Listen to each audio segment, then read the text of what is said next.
Մարտի 25 Գարեգին II ամենայն հայոց կաթողիկոսը Մայրաթոր Սուրբ Էջմիածնում ընդունեց վերապատրաստման դասընթացներին մասնակցելու համար Հայաստանի և Սփյուռքի տարբեր թեմերից ժամանած եկեղեցականներին, քահանաներին և ծրագիրը ներկայացրեց դասընթացների պատասխանատու Վահան եպիսկոպոս Հովհաննիսյանը։ Նորին սրբությունն իր հայրական սերն ու օրհնությունը փոխանցելով հոգևոր հայրերին գոհունակությամբ անդրադարձավ վերապատրաստման դասընթացների արդյունավետությանը, բարի արդյունքների համար գովեց դրանց պատասխանատու Վահան Սրբազանի և Հայր Շնորհքի նախանձախնդրությունը և նվիրումը։ Արժևորեց, որ դասընթացներում թե աստվածաբանական մտքի նոր զարգացումներին առնչվող գիտելիք է մատուցվում, թե հովվական առաքելությունն արդյունավոր իրագործելու նոր հմտություններ։ Բացի այդ, տեր հայրերին հնարավորություն է ընձեռվում մի քանի շաբաթ ապրել Մայրաթոր Սուրբ Էջմիածնում, մասնակցել միաբանական կյանքին և այդ շաբաթների ընթացքում կատարվող իրադարձություններին։ Դա հազվագյուտ առիթ է հատկապես հեռավոր համայնքներում ծառայող հոգևորականների համար, որոնք երբեմն մի քանի տարին մեկ են կարողանում հայրենիք և Մայրաթոր այցելել։ Հատկապես Սփյուռքի մեջ ծառայող հոգևորականների համար շատ կարևոր է մեր անխախտ կապը հայրենիքին և Մայրաթոր Սուրբ Էջմիածնին, որովհետև Էջմիածինը մեր հայ ազգի Բեթղեհեմն է։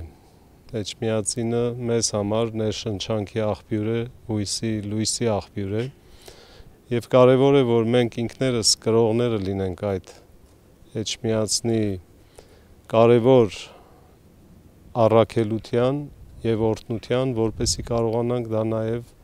բաշխենք և փոխանցենք մեր հոտի զավակներին։ Հոգևորականներ կան, որ չեն կարողանում միշտ այցելել, և այդ կապը Էջմիածնի հետ կարծես թե կտրվում է, և սա մի կարևոր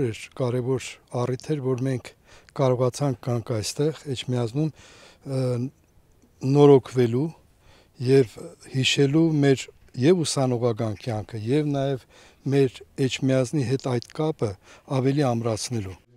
Դասընթացի մասնակից քահանաների անունից որդիական շնորհակալություն հայտնեց Զարեհ ավագ քահանան, որ Նորին սրբության օրհնությամբ կյանքի կոչված ծրագիրը իրենց մեկտեղեց Հայոց հավատի բնօրանում, որտեղ տեսան այնքան փոփոխված ու բարեզարդված Հայոց Մայրաթորը։ Հայոց հովվապետը քահանա հայրերի հետ խոսեց նաև ազգային կյանքի խնդիրներից, կարևորեց ինքնությունը պահպանելու հոգևորականների անդուլ ջանքերը և պատգամեց նաև Սուրբ Էջմիածնի խորհրդով զորացած եկեղեցանվեր ծառայությամբ նպաստել հայրենիքի ու հայ ժողովրդի զավակների առջև ծառացած դժվարությունների հաղթահարմանը։ Հանդիպմանը Նորին սրբությունը պատասխանեց նաև քահանաների հարցերին։ Դրանք առնչվում էին եկեղեցու կանոնական, ծիսական և հովվական կյանքին։